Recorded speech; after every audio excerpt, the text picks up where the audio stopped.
बघा आपण काय केलं पहिल्यांदा मोनोइड क्रॉस करत असताना पहिल्यांदा प्युअर करंट घेतले, त्यानंतर आपल्याला काय आलं F1 जनरेशन आलं, परत आपण काय केलं F1 आणि F1 केलं, त्याला आपण सेल्फिंग असं म्हणतो, आणि F2 जनरेशन मिळालं होतं.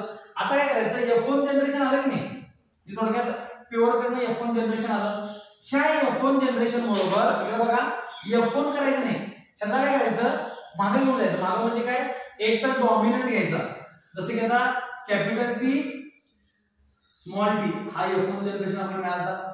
हा F1 जनरेशन आपण कॅपिटल टी स्मॉल टी बरोबर केलतो, त्याला आपण म्हणलो होतो F2 जनरेशन. आता काय करायचं पुढे आलो आपण मागे जायचं. मागे जायचं म्हणजे काय, प्युअर बरोबर करायचं, म्हणजे एक तर कॅपिटल टी बरोबर करायचं किंवा कॅपिटल टी स्मॉल टी बरोबर करायचं.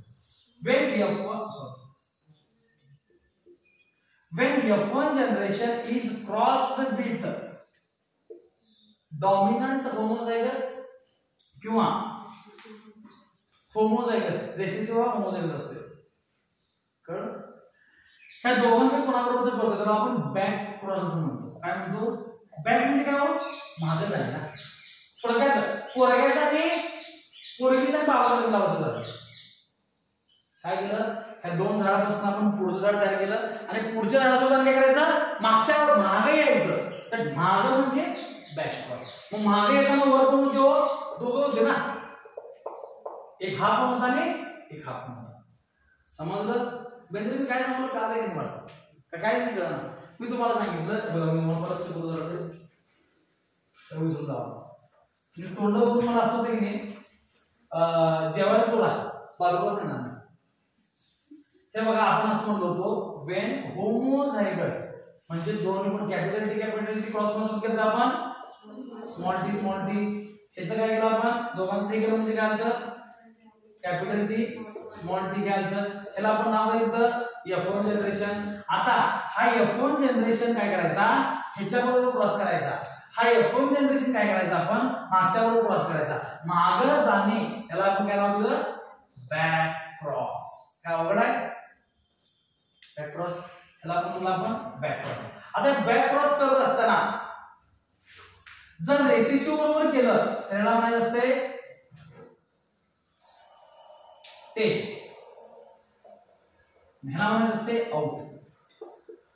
जर F1 जनरेशन डॉमिनंट बरोबर केलं त्याला काय म्हणलो F1 जनरेशन रेसिसिव्ह बरोबर केलं त्याला काय म्हणलो, हे दोघं काय बॅक क्रॉसचे टाइप आहे. समजलं मी काय म्हणलो, बॅक क्रॉस म्हणजे काय कुणासोबत पण करा, एक तर डॉमिनंट बरोबर करा, एक तर रेसिसिव्ह बरोबर करा. डॉमिनंट बरोबर केलं त्याला काय म्हणलं आउट क्रॉस, रेसिसिव्ह बरोबर केलं त्याला काय म्हणलं टेस्ट क्रॉस. म्हणजे लक्षात ठेवा बॅक क्रॉस, बॅकचं टेस्ट आणि आउट दोघं जण टाइप आहे. समजाय जरा जरा. मग आता फार सोपं आहे. सोपं काय हो, हे बघा मी तुम्हाला काय सांगितलं आउट क्रॉस काय करणार आहे आपण कॅपिटल टी याला आपण क्रॉस केला आपण F1 जनरेशन बरोबर. ह्याचे आपण काय केले इकडे बघा गॅमेट पाडले, गॅमेट कसे पाडले कॅपिटल टी आणि कॅपिटल टी स्मॉल टी. मग दोघांना आपण एकत्र आणायचं, ह्याला ह्याच्या बरोबर ह्याच्याबरोबर एकदा, त्यापेक्षा मी असं लिहितो ना, हे बघा हे आणि हे एकत्र आलं कॅपिटल टी ओके, हे आणि हे एकत्र आलं कॅपिटल टी स्मॉल टी, हे आणि हे एकत्र आलं कॅपिटल टी, हे आणि हे एकत्र आलं. म्हणजे मी काय केलं पहिल्यांदा असं ह्याच्यावर लिहिलं ह्याच्याबरोबर लिहिताना फक्त व्यवस्थित ध्यान राखा.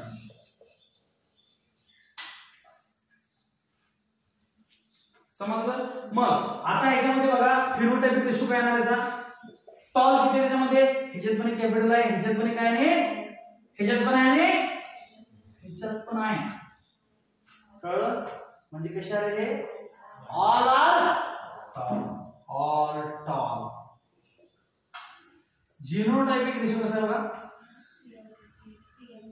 कसा आहे जिनोटाइपिक रेशो कसा आहे capital T as two capital T small T 3:1 आलाय काय बरोबर ना, कमाल आहे. सॉरी अशी किती आहेत एक आणि हे अशी दोन आहेत आणि अशी किती आहेत दोन आहेत. मग दोन भागिले दोन किती आहेत एक, म्हणजे ह्याचा रेशो काय येतोय 1:1. हा काय होता आउटक्रॉसचा फिनोटाइप आणि आउटक्रॉसचा जीनोटाइप पार्ट करून टाकायचा. आता आपण काय करणार आहे टेस्ट क्रॉस. ठीक आहे टीईएसटी असं काय T E S T test test cross test cross test cross काय करणार आहे काय सांगितलं तुम्हाला मी रेसिसिव्ह बरोबर म्हणजे कॅपिटल टी स्मॉल टी रेसिसिव्ह बरोबर आपण केलं बरोबर.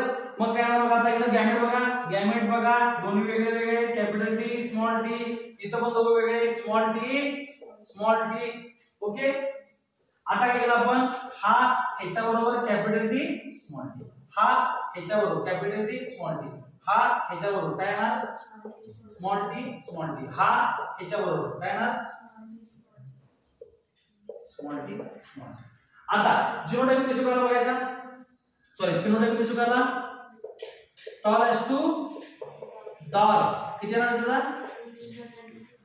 हे किती आहे 2 सॉरी टॉल किती आले 2 आले डॉर्फ किती आले 2 आले म्हणजेच काय 1:1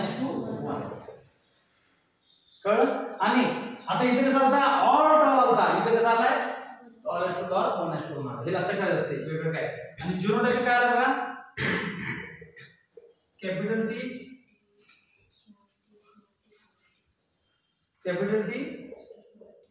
असे किती राहणार तो 2:2 म्हणजेच 1:1 दोघांचं प्रोपोर्शन सेम. काय अवघड आहे पहिले पण अवघड आहे मी काय म्हटलं मोनो आणि डायवर क्रॉस अवघड आहे. मोनो पण सोपं आहे अवघड कुठला फक्त डायचा पण कुठला अवघड आहे ते गॅमेट पाडायचं अवघड मग ते फिनोटाइप पुनर्ट स्क्वेअर काढला की सोपा होतोय 9:3:3:1 सोपं होतंय. राहिला विषय कुठे जीनोटाइप असतो डायव्हरचा अवघड ते पण तुम्हाला मी ट्रिक सांगितलेली कळलं. हे काय बॅक क्रॉस म्हणजे मागे जायचं मागे जायचं डॉमिनंट बरोबर किंवा रेसिसिव्ह बरोबर. डॉमिनंट बरोबर गेलो म्हणायचं आउट क्रॉस रेसिसिव्ह बरोबर गेलो पेपर असं म्हणलं बॅक क्रॉस म्हणलं तर तिन्ही पण सांगायचं. बॅक क्रॉस म्हणजे टेस्ट पण आउट पण असं सांगायचं टेस्ट विचारलं फक्त टेस्ट सांगायचं आउट विचारलं फक्त आउट सांगायचं. ही एवढं पेपरला 4 मार्क येते काय अवघड एवढ्या स्टेप फक्त 4 मार्क कारण हे आवडतं असं वाटतं कळलं. जरा असं आणि क्रॉस आहे तो म्हणजे रेसिप्रोकल क्रॉस तो पण लगेच सांगतो मला. रेसिप्रोकल क्रॉस म्हणजे काय करायचं त्याच्यात एक राहिली आपली गोष्ट ती म्हणजे काय माहिती काय हे करत असताना आपण प्रत्येक वेळेस बघा मोनो लिहिलो एक मेल आहे आणि दुसरा फिमेल असेल तर नाही फक्त रेसिप्रोकलला काय करायचं आई बाबा उलटी करायची इथं परत मेल द्यायचं इथं फिमेल करायचं ह्याला रेसिप्रोकल उलट बघा ह्या पिढीत वेगळं त्या पिढीत वेगळं ह्याला रेसिप्रोकल क्रॉस म्हणतात. रेसिप्रोकल क्रॉस म्हणजे काय कळलं फक्त change in the parents male आणि फिमेलचं बाकी सगळं सेमच राहायचं बरं काय बाकी सगळे स्टेप पूर्ण सगळ्या कुठल्या ह्याच्यातल्या नाही मोनो क्रॉस करा तुम्ही टॉरंट नॉर्म करा दोघं पण करा F1 जनरेशन काढा F2 जनरेशन काढा आणि शेवटी फक्त लिहायचं आता आपण पॅरेंट चेंज करू आणि पण सगळं लिहायचं सगळं त्याला काय म्हणायचं रेसिप्रोकल. काय अवघड आहे रेसिप्रोकल म्हणजे उलटा क्रॉस आहे कोणाचं उलट आई वडील चेंज त्याला रेसिप्रोकल म्हणतात. पहिला आपण म्हणलेलं मोनो हायब्रिड मोनो म्हणजे काय एक कॅरेक्टर असतं वेगळं डायहायब्रिड म्हणजे काय होतं 2 कॅरेक्टर वेगळं असतं. बॅक क्रॉस म्हणजे F1 जनरेशन मागच्या बरोबर टेस्ट क्रॉस म्हणजे काय रेसिसिव्ह बरोबर आउट क्रॉस म्हणजे काय डॉमिनंट बरोबर. समजलं हे रेशो सगळे काढायचे आणि आजच्या आज पाठवून करायचे. ओके इथं आपलं मोनो डाय बॅक टेस्ट आउट रेसिप्रोकल संपलं. धडा अर्धा फिनिश.